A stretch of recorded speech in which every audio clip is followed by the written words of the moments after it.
Evangelho de Jesus Cristo, segundo escreveu João, capítulo de número 10. Abra a sua Bíblia para que possamos estudar a palavra de Deus. Irmão Márcio, seja bem-vindo, paz do Senhor. Deus te abençoe. Cooperadora Rafaela, mulher de Deus, seja bem-vinda. Nós estaremos começando mais uma live para a honra e a glória do nome precioso de Jesus.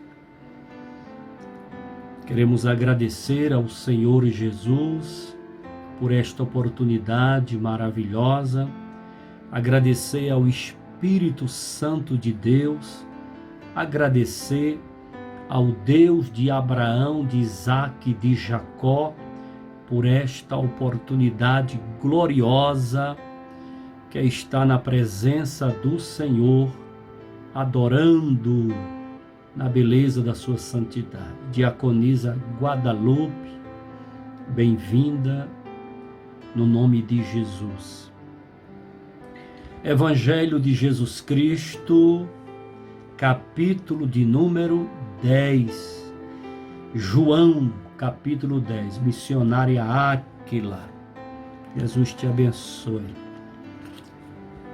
Missionária Áquila e família, meu amor Samuel e o evangelista Tiago, Deus abençoe vocês.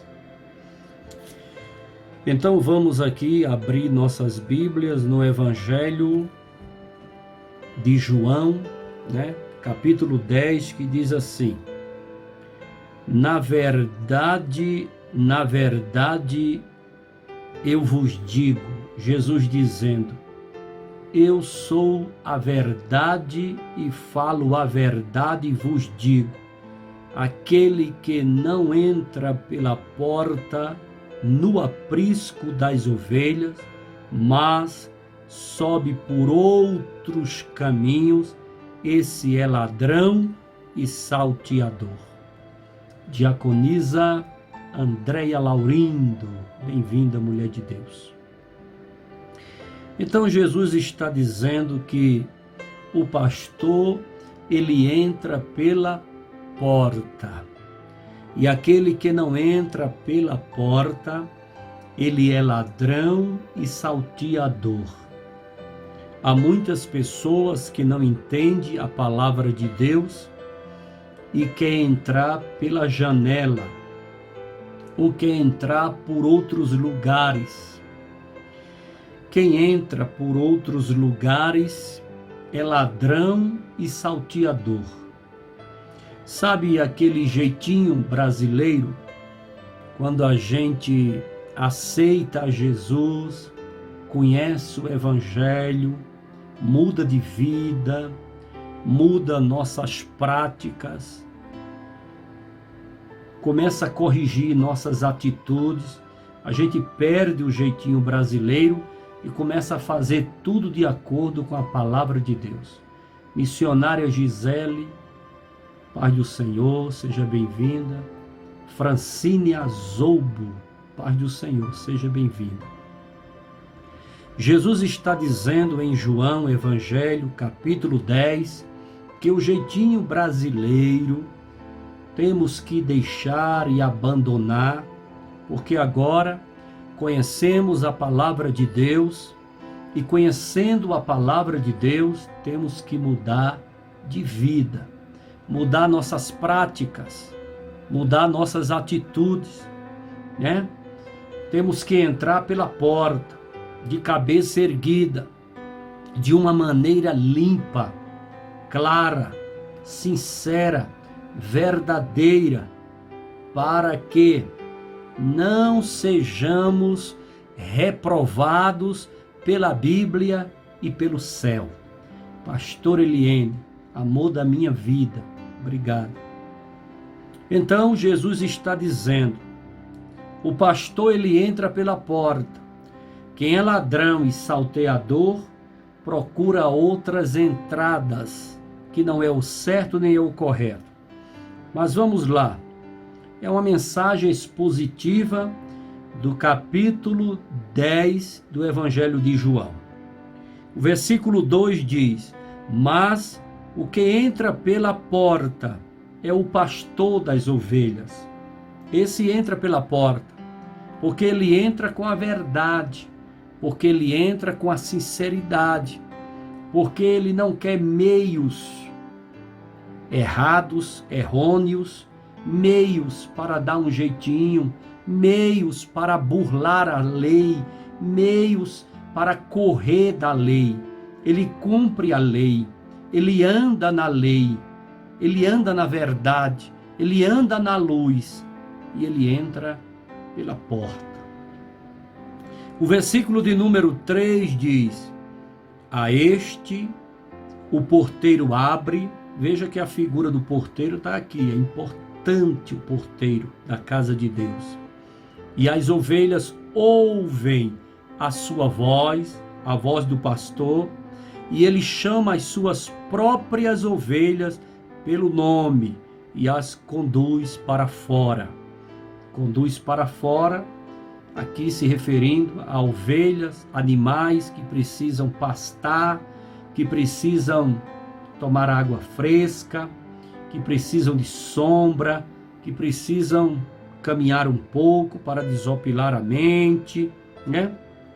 Mas diz no versículo 3 que o pastor chama as suas próprias ovelhas pelo nome e conduz para fora. O pastor conhece suas ovelhas, o pastor conhece o comportamento das ovelhas, conhece cada uma delas pelo nome, elas são conhecidas do pastor, né? O versículo de número 4 diz: e quando ele coloca para fora as suas próprias ovelhas, vai adiante delas, o pastor vai na frente das ovelhas, e as ovelhas o seguem atrás, porque elas conhecem a sua voz. As ovelhas conhecem a voz do seu pastor, e o pastor segue à frente. Ele é quem diz o caminho que as ovelhas devem seguir. Ele é quem diz a direção. Ele é quem as leva para pastos verdejantes, águas calmas e cristalinas, sombras, calmaria, sossego, paz, alegria. É o pastor que conduz, é o pastor que vai à frente. Ele é que vai à frente, porque se ele vê um perigo, ele desvia do perigo. Se ele vê alguma coisa para prejudicar as suas ovelhas, ele muda de direção. Então é muito importante entender que as ovelhas seguem o seu pastor, vai atrás, conhecendo a sua voz, sabendo que pode confiar no pastor, sabendo que pode ter certeza que o pastor amado e querido levará as suas ovelhas para um lugar seguro, para um lugar confiante, para um lugar de paz, para um lugar que vai lhe trazer coisas boas, né?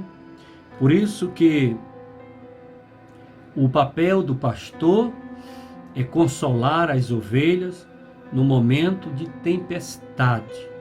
Um momento de tempestade, um momento de crise, um momento de muitas falações. Nós temos como pastor de ajudar as ovelhas com a palavra de vida, com a palavra de fé, com a palavra de alegria, trazendo para cada uma delas conforto espiritual, para que as ovelhas não venham fraquejar na fé. Ficai firmes, em o nome de Jesus. O versículo 5 diz: e não seguirão um estranho, mas fugirão dele, porque elas, as ovelhas, não conhecem a voz dos estranhos. Então, esse é o maior cuidado de um pastor, né? Não deixar as suas ovelhas nas mãos de estranhos. O maior cuidado de um pastor sincero, verdadeiro, ele tem o maior cuidado para não deixar as suas ovelhas nas mãos de estranho. Eu não sei se os irmãos sabem, mas vocês já viram em filme, em documentário, aqueles cachorros que pastoreia o rebanho, cão pastor. E aqueles cães, eles são adestrados a cuidar do rebanho, levar o rebanho para uma direção, para outra, defender o rebanho. Quando um cão daquele perde o seu senso, né, de cuidar das ovelhas, e ele, por um surto, não sei, um surto canino, feroz, canibal, e um dos cachorros daqueles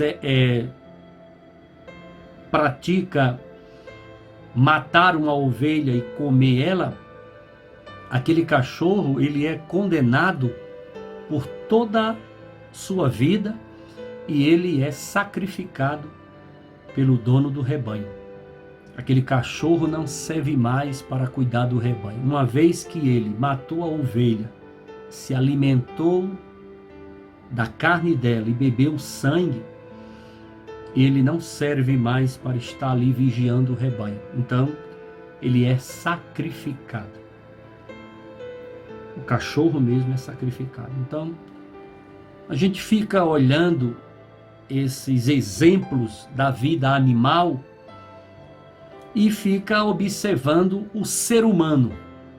O ser humano que tem a chamada pastoral, que cuida do rebanho, que cuida das ovelhas. Uma vez que ele pratica alguma coisa para destruir, devorar, prejudicar, maltratar as ovelhas, seria bom que ele ficasse no banco e colocasse outra pessoa para cuidar do rebanho, porque uma pessoa dessa está despreparado para a chamada da obra de Deus na sua vida, que é uma chamada gloriosa e maravilhosa, a chamada de pastorear. Deus abençoe nossa irmã Nalva.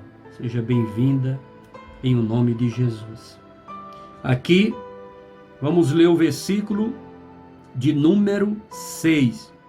Jesus fala-lhes esta parábola, mas eles não compreendiam as coisas que ele lhes falava. Jesus estava falando para os judeus não estavam compreendendo, porque na realidade os judeus queriam outro tipo de discurso, um discurso que agradasse a religiosidade, agradasse a lei, agradasse o seu eu, a sua vontade, as tradições dos vossos pais, agradasse a sua vida, né? Não queria uma palavra para corrigir, uma palavra verdadeira, sincera, para mudar de atitude, de prática e de vida. Pastor, esqueci o nome do pastor, daqui a pouco eu apresento ele. Então, quando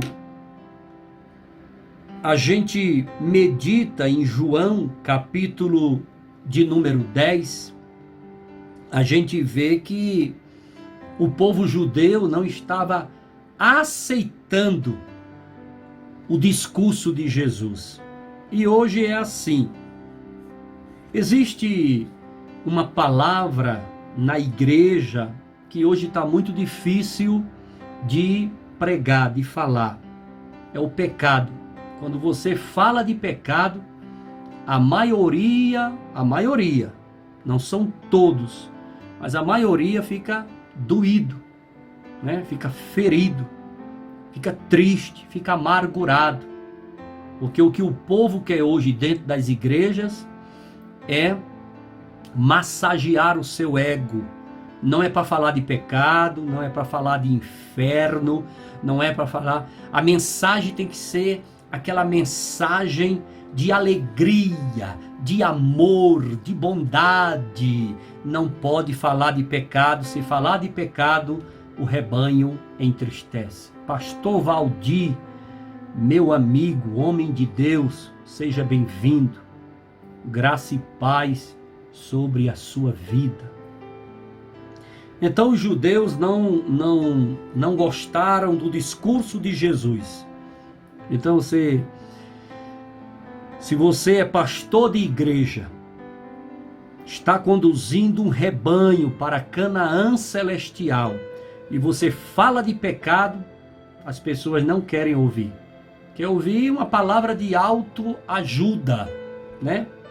E eu estive observando que há um discurso muito maravilhoso que o povo gosta, o povo vibra, o povo fica alegre, fica feliz. Sabe qual é? É aquele discurso que diz: Deus é amor, Deus é amor, Deus é amor. Quando as pessoas estão dizendo muito isso, que Deus é amor, que Deus é amor, que Deus é amor, ela está dizendo, em outras palavras, Deus não corrige, Deus não traz juízo, Deus não doutrina, Deus não condena, Deus não faz nada disso. Ele é amor, e por ele ser amor, ele aceita tudo, ele passa a mão em tudo, ele abre as porteiras para tudo, ele é conivente com tudo, ele se agrada de tudo e ele está pronto para aceitar qualquer coisa que você der para ele. Isso é o Deus é amor que o povo está pregando por aí. E não esse Deus da Bíblia que nós conhecemos. Irmã Gisela, seja bem-vinda, mulher de Deus. Irmã Rosa, bem-vinda, mulher de Deus. Jesus te abençoe. Então, a palavra de Deus, ela tem que doer, ela tem que corrigir, ela tem que arrancar de nós carrapichos, tem que curar as feridas, tem que sarar as feridas, tem que colocar remédio onde está ferido, tem que ser uma palavra dura, uma palavra que venha corrigir, que venha mudar o nosso estilo de vida. Antigamente, quando nós aceitávamos a Jesus, éramos doutrinados de uma maneira forte, pesada, e depois de tanta doutrina, você tinha que mudar o seu estilo de vida, você tinha que mudar a sua roupa, a sua maneira de viver, a sua maneira de falar, tinha que mudar, porque aquela fala lá do boteco, do bar do João, não combinava mais dentro da igreja, né? Aquela conversa de boteco lá do tempo de incrédulo não cabia mais dentro da igreja. Aquela maneira de falar, aquela maneira disso, daquilo, tinha que mudar tudo. E hoje as pessoas aceitam Jesus e não querem mudar. Então, um evangelho que não tem mudança de vida, que evangelho é esse?